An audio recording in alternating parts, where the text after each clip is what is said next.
All right, finally, Dan Collins, one of the biggest trading partners and rivals of China, of course, is Japan. Tell us about the Japanese economy. It's in an apparent meltdown at the moment, presumably that both benefits and harms China. Yeah, Japan is really what keeps me up at night. I think this country could be the trigger that brings down the whole global Ponzi scheme in the developed world.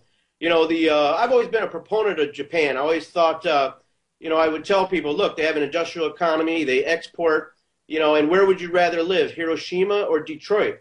Hiroshima is actually a nice place to live nowadays. However, the problem is they've had decades of problems they haven't dealt with, including debts, demographics, and this tsunami last year has really changed the game.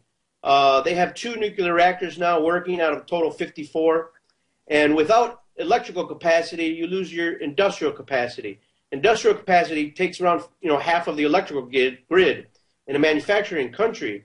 So without this, on the flip side now, they're also importing fossil fuels to make up for this lack of nuclear generation capacity. It's turned the trade surplus negative.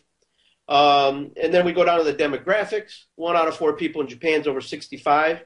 My own background's in engineering. I've spent many times in Toyota, Honda engineering departments. You look around, most of the guys are getting close to 60 years old now. They don't have the drive they used to have. The iPod has replaced the Walkman. The Xbox has replaced Nintendo. Sony has lost on money on televisions for 8 years in a row. They used to have a $100 billion market cap. Today they're $18 billion. Company after company, Panasonic, Sharp, worst losses in history. So you have demographic issues. You have trade surplus going negative. The savings rates in Japan, usually 30%, are down to 2%. They're saving less than Americans. And this all catalyzes itself within the debts. So 400% debt in consumer and household and corporate debt, and 225% debt to GDP. So these guys, the world's largest creditor nation at one time only a few years ago, are now going to become an international debtor. And this is going to have cataclysmic effects on the global economy. Well, Dan Collins, we're out of time. Thanks so much for being on The Edge. Thanks, Max.